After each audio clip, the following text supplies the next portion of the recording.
আসসালামু আলাইকুম। Welcome back to my channel Sawda Afrin official channel থেকে সবাইকে স্বাগতম জানাচ্ছি। আশা করছি সবাই অনেক বেশি ভালো আছেন। আলহামদুলিল্লাহ আমরা ভালো আছি, কিন্তু একটু সমস্যা হয়ে গেছে। সারা রাত মেয়ে দাঁতের ব্যথায় ঘুমাতে পারিনি। তবে আজকে চলে এসেছি দাঁতে পোকা তুলতে। আদৌ কথাটা কতটা সত্য এটা যাচাই বাছাই করবো এবং তোমাদের সাথেও শেয়ার করব।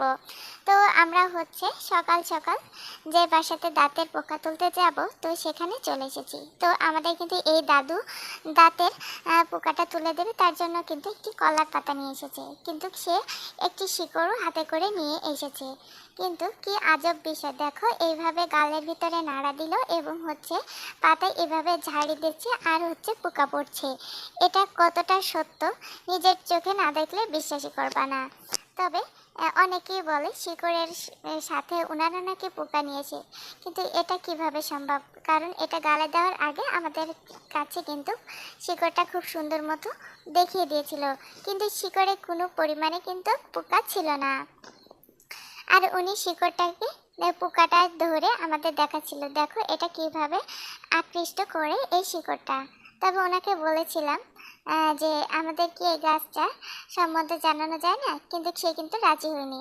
তো দেখো এখানে কিন্তু 4-5টা পোকা উঠেছে এবং সাইডেও কিন্তু পড়ে গিয়েছে।